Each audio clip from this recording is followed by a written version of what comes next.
예. 그러니까 지금 말씀하신 것처럼 이제 창원 성산의 경우는 정말 피말리는 접전이 정말 밤늦게까지 이제 펼쳐졌고 개표가 이제 시작됐을 때는 이제 계속해서 이제 강기훈 후보가 앞서다가 그러니까 개표율이 99%가 넘은 상황, 거의 100%, 거의 다 개표가 돼서야 이제 승부가 났습니다. 농구에서 버저비터라고 있지 않습니까? 딱 그거에 비교하면 되지 않을까요? 예. 네, 말씀하시죠. 예. 아니, 여영국 그 당선자 표정이요.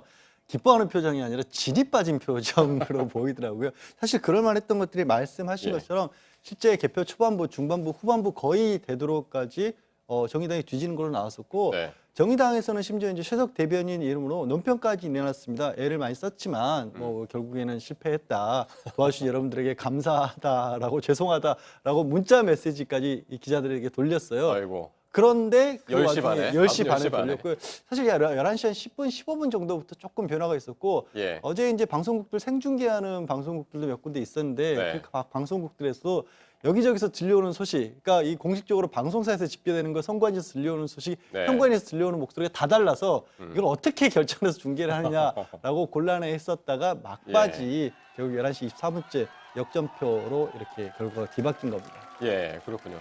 그런데 어쨌든 지금 신승이라고 그랬습니다. 아주 이제 어렵게 이제 승리를 했는데 지난달 25일, 26일 이틀간에 걸쳐서 실시된 여론조사에서는 여영국 후보가 지금 보시는 것처럼 12%포인트 이상 앞서는 것으로 이제 여론조사에서 나타났는데 결과적으로는 상당히 이제 거의 뒤처지다가 마지막에 이제 뒤집는 예. 참 어렵게 승리를 했는데 예. 원인을 어떻게 보세요?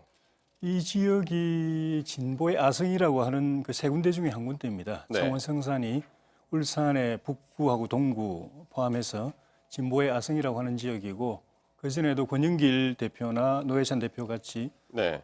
정의당 또 진보 진영의 간판들이 여기에서 계속 그 국회의원을 했었죠. 이번에 그 한국당 후보로 출마한 강기훈 의원은 네. 계속 그분들한테 패하다가 한 번 이제 국회의원에 당선된 지역이어서 네. 처음부터 이 지역은 더구나 정의당하고 민주당하고 단일화까지 했고 네네네. 여론조사도 좀 전에 말씀하신 것처럼 훨씬 앞서 있었기 때문에 통행 고성은 한국당이 이긴다 하더라도 창원 성산은 범여권 단일 후보가 쉽게 이길 거다라고 봤는데 네. 선거 과정에서 또 나타난 현상들 또 초기의 개표 상황은 굉장히 이래 그 예상 밖으로 나왔죠. 예.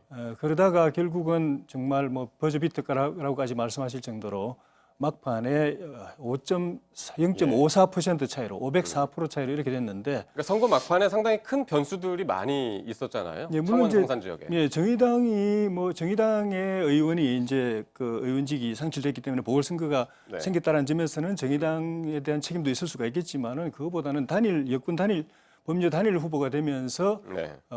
현 정권 정부 여당에 대한 비판 여론이 이제 이쪽으로 이제 비등하게 쏠렸다고 이제 보여지고 그래서 한국당에서는 예상외로 이길 수도 있겠다라는 생각이 들었는데 막판에 그렇게 아슬아슬한 차이로 정의당은 간발의 사이로 신승을 했지만 한국당 네. 입장에서는 이길 수도 있었는데 놓쳤다라고 할 때 그 스스로 이제 그 분석하는 것이 결국은 이제 그 황교안 그 대표와 강기훈 후보의 그 경기장 축구장 유세의 논란 그리고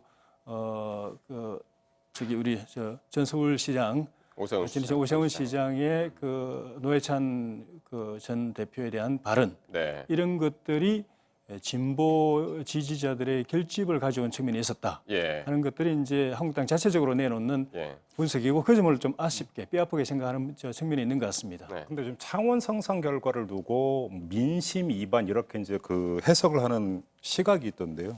저는 좀 달리 봐야 되는 게 예. 과잉 해석할 이유가 저는 전혀 없다고 보는 게 판이 흔들리고 틀이 깨진 선거가 아니에요. 그것이 고 노회찬 전 대표가 당선됐던 20대 총선의 선거 결과하고 비교를 하면 그대로 나타나는데 당시 그 노회찬 후보가 얻은 득표율이 51%였는데 네. 이번에 지금 여영국 후보가 얻은 그 득표율이 45%, 46% 가깝게 되는 거 아니겠습니까? 예. 근데 하나의 차이가 있는 게 그 노회찬 후보가 당선될 때는 범진보 단일 후보였어요. 다른 진보 후보가 없었습니다. 그래서 51%를 득표를 했는데 이번에는 민중당의 손석형 후보가 그러니까 완주를 하면서 3.7%의 득표를 기록을 했어요. 예. 그러니까 이것까지 도합을 하면은 한 2%포인트 정도가 빠진 거예요. 예. 자, 2% 정도 빠진 것을 가지고 과연 광범위한 민심 위반이라고 볼 수 있느냐. 그다음에 자유한국당에 대한 선택이라고 볼 수 있냐. 이것도 다른 게 그 20대 총선에서 그때는 국민의당 후보로 이재환 후보가 나와서 8% 넘는 득표를 기록을 했는데 네. 이번에는 바른미래당 후보로 나와서 3%를 기록을 했거든요. 예. 그 5%포인트가 빠진 게 고스란히 한국당의 강기훈 후보로 간 겁니다. 그러니까 무슨 이야기냐면 엄밀하게 하면 문재인 정권에 대한 민심 위반이라는 해석은 성립이 되지가 않고 예. 그거보다는 보수 진영에서의 그러니까 판미세 조정의 예. 결과 예. 이렇게 보는 게 오히려 더 합당한 해석이 아니냐.